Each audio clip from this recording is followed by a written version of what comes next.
Hello বন্ধুরা, আজকে আমার ভিডিওর বিষয়বস্তু হলো জবা ফুল গাছ। জবা ফুল গাছ হলো একটা গ্রীষ্মকালীন ফুল গাছ, কিন্তু এই ফুল গাছে হঠাৎ করে দেখা যাচ্ছে সব কুড়ি শুকিয়ে হলুদ হয়ে যাচ্ছে বা গাছের পাতা হলুদ হয়ে যাচ্ছে। এসব সব কিছু টু জেড নিয়ে যে তোমাদের সাথে আমি আলোচনা করব, মানে শেয়ার করব। আমি যেগুলো গাছকে করে দেখো প্রচুর পরিমাণে কুড়ি ফুল আসা সব শুরু হয়ে গেছে।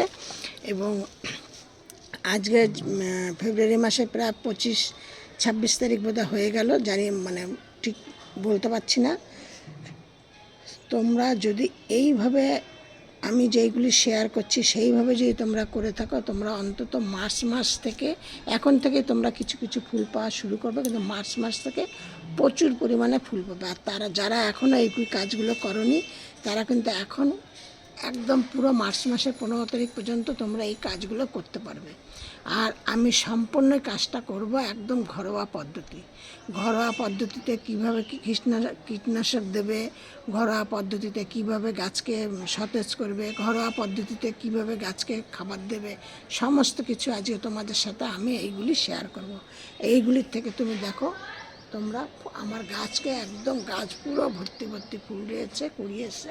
কারণ আমি কিছু কিছু গাছ আমি জানুয়ারি মাসের 26-27 তারিখে করেছি, কিছু গাছ ফেব্রুয়ারি মাসে প্রথম সপ্তাহে করেছি, আবার কিছু গাছ এখন করব। মানে অনেক গাছ তো আমি সব একবারে করতে পারছি না আর কি।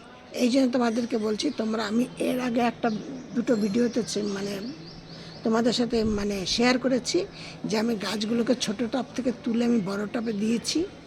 সেই গাছগুলো কেমন হয়েছে, কিছুটা আবার কিছু গাছ আছে কাটাই ছাটাই করেছি, সেইগুলো কেমন হয়েছে।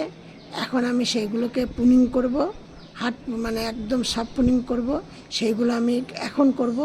এইসব সব কিছু নিয়ে আমি তোমাদের সাথে সম্পূর্ণ আমি শেয়ার করব। করে তোমরা দেখো, তোমরা কিন্তু মার্চ মাসে প্রচুর পরিমাণে ফুল পাবে একদম পুরো ঘরোয়া পদ্ধতিতে। আমি রাসায়নিক সার একদম পছন্দ করি না, আমি রাসায়নিক সার গাছে দেইও না, খুব কম দেয়। হয়তো কোনো কারণে কোনো সময় দেখছি হয়তো ঘরোয়া পদ্ধতিতে মানে ঠিক আমার সব কিছু নেই, তখন হয়তো সেই রাসায়নিক সারটা ঘরে আছে সেটা ব্যবহার করলাম। কিন্তু রাসায়নিক সারতে ঘরোয়া পদ্ধতি যদি তোমরা ব্যবহার করো, ঘরোয়া জৈব সার, তাহলে কিন্তু তোমরা ভালো রেজাল্ট পাবে। এবার আমি তোমাদের সাথে যেটা শেয়ার করব তার আগে আমি বলে নিচ্ছি, আমি চম্পাস ব্লগ থেকে ভিডিওটি করছি, আমি চম্পা বলছি। আমার এই ভিডিওটি যদি তোমাদের ভালো লাগে একটা লাইক কমেন্ট শেয়ার করো। আর নতুন বন্ধুদের বলছি, এই ভিডিওটি দেখে একটি পাশে সাবস্ক্রাইব করে পাশের বেলটি বাজিয়ে অল করে রেখে দেবে।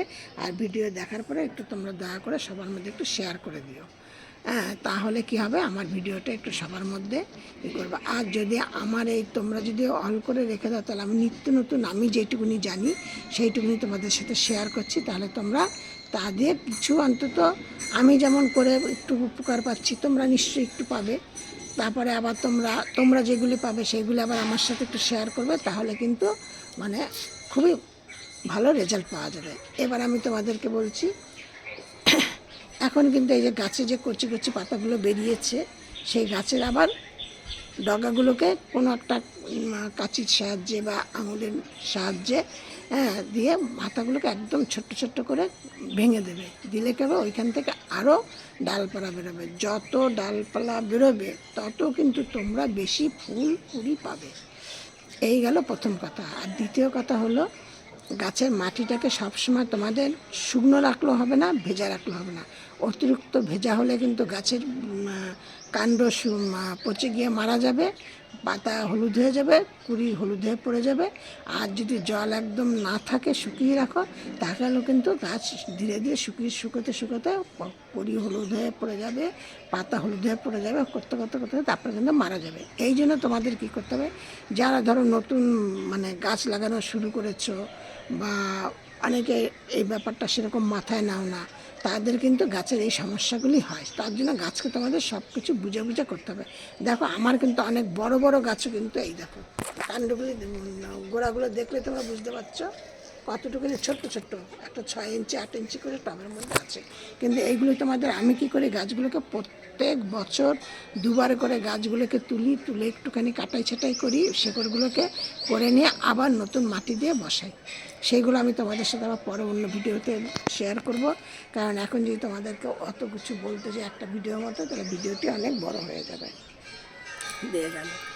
এবার আমি কি করি, গাছে অনেকের গাছের পাতা দেখবো ফ্যাকাশে হয়ে যাচ্ছে, এই যে শীতটা কিন্তু মানে হলুদ সবুজ থাকছে, পাতাগুলো কিন্তু ফ্যাকাশে হলদে হলদে কেমন হয়ে যাচ্ছে। তখন তোমাদের বুঝতে হবে তোমাদের গাছে আয়রনের ঘাটতি হতে পারে। সেই জন্য তোমরা কি করবে, আমি বাজার থেকে যেমন খড়ি মাটি এনে গিরি মাটি এনে গুঁড়ো করে গাছের গোড়ায় দিই। আবার অনেক সময় মানে পুরানো যে পেরেকগুলো থাকে জনধরা বা লোহা, সেগুলো গাছের গোড়ায় পুঁতে দিই। এই টবের মধ্যে এরকম জায়গায় পুঁতে দিই, এরকম একটা সাইড ধরে পুঁতে দিই। তাতে কি ওই যে জল তোমরা দিচ্ছ, সেই আয়রনটা ওই গাছের গোড়ায় পুরো হয়ে যাচ্ছে। তোমরা এরকম ধরো মানে 5 দিন 6 দিন করতে করতে তোমরা দেখবে তোমাদের গাছ ঠিক আগের ফর্মুলায় চলে আসবে। পাতা দিয়ে গেল। আর খাদ্য খাবার কি দিচ্ছি আমি, খাদ্য খাবার দিচ্ছি গাছের গোড়াতে। অনেকে মনে করো ডিমের খোসা দেবো না, হাড় গুঁড়ো দেবো না, কারণ আমি হাড় গুঁড়ো ব্যবহার করি না।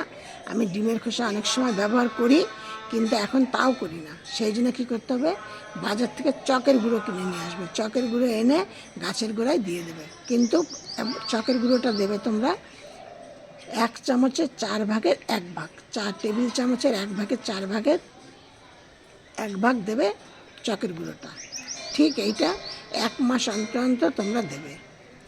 দিয়ে গেল। আর কি দেবে, আর জবা ফুল গাছ কিন্তু খুব অ্যাসিডিক মাটি পছন্দ করে। তোমরা এই জন্য আমি কী করি, হয় যেই চা পাতাটা আমি করি মানে চা করা হয়ে গেছে, সেই চা পাতাটাকে শুকিয়ে নিয়ে একটাই 6 ইঞ্চি টবের জন্য 2 চামচ করে চা পাতা গাছের গোড়ায় দিয়ে দেই। অথবা ওই কড়া চা মানে দোকান থেকে কিনে আনা চা পাতা, সেইটা যদি তোমরা দাও তাহলে 1 চামচ করে দেবে। তোমাদের টব অনুযায়ী, টব যত ছোট হবে, গাছ বড় হোক, টব যত ছোট হবে তত খাদ্য খাবার কম দেবে, টব যত বড় হবে তত খাদ্য খাবার বেশি দেবে। দিয়ে এই গেল এইটা। আর কি দেবে তোমরা, কলার খোসা ডাস্ট করে দেবে, আর কফি পাউডার দেবে। আর আমি আর একটা জিনিস দেই, সেটা হলো দেই, এখন তো ঠান্ডা চলে গিয়ে গরম পড়ছে, এই জন্য এই মুহূর্তে 1 লিটার জল নেবে, তার মধ্যে 1 চামচ মধু নেবে, 1 চামচ মধু নেবে, 2-3 চামচ হলুদ গুঁড়ো নেবে। মধুটা কেন মধুর মধ্যে কেন হলুদটা নেবে, প্রথম কথা গাছের গোড়ায় হলুদটা দেওয়া খুবই ভালো গাছের গোড়ায়। আর এটা দেখো আমার সাদা, হলুদটা দেওয়া খুবই ভালো, এই জন্য তোমরা হয় নেবে। আর মধুটা তো মিষ্টি, হয়তো মধুটা দেওয়ার পরে তোমাদের দেখা যেতে পারে গাছের গোড়ায় পিঁপড়ে হতে পারে, ওই জন্য হলুদটা মিশিয়ে তোমরা এই জলটাকে গাছের গোড়ায় তোমরা টপ অনুযায়ী তোমরা দেবে। তাহলে দেখবে তোমাদের গাছ একদম সুন্দর, খুবই সুন্দর। তোমাদের গাছে মানে সমস্যা অনেক কিছুর হাত থেকে তোমরা মুক্তি পাবে। আর কি করবে, গাছের পাতা যত কচি কচি পাতা বেরোবে তত কিন্তু গাছে পিঁপড়ের বাসা বেশি হবে, পোকামাকড়ের বাসা বেশি হবে।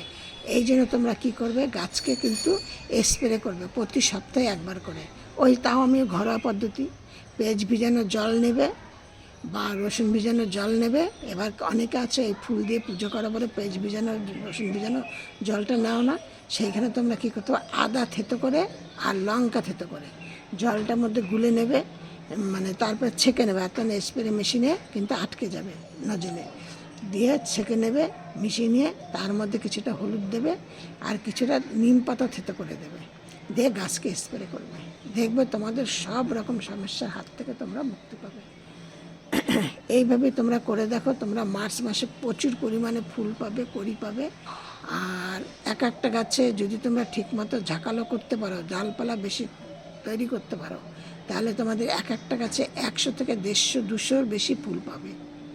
আর যে সেই ফুলটা যে তোমরা শুধু একবারই পাবে তা না, বারবারই তোমাদের এরকম ফুল পাবে। কিন্তু এই খাবারগুলি মাসে 1 বার করে তোমাদের গাছকে দিতে হবে একদম। আর তোমাদের একদম খেয়াল রাখতে হবে, সামনে বর্ষাকাল আছে, বর্ষাকালের জল কিন্তু তোমাদের গাছের জন্য খুব উপকার। সেই জন্য তোমাদের যেই জায়গাতে তোমাদের গাছে বর্ষার জল পাবে সেরকম জায়গায় রাখবে। আর তোমাদের যেই জায়গাতে তোমাদের রোদ বেশি পাবে সেই জায়গায় তোমাদের গাছগুলোকে রাখতে হবে। সব ভিডিওর মতো তোমাদের আজকে বলছি, তোমরা সব ভালো থাকো, সুস্থ থাকো। নেক্সট ভিডিও আবার অন্য কিছু নিয়ে করব। আর তোমরা এইভাবে গাছকে যত্ন করো, তোমরা গাছের উপকার পাবে।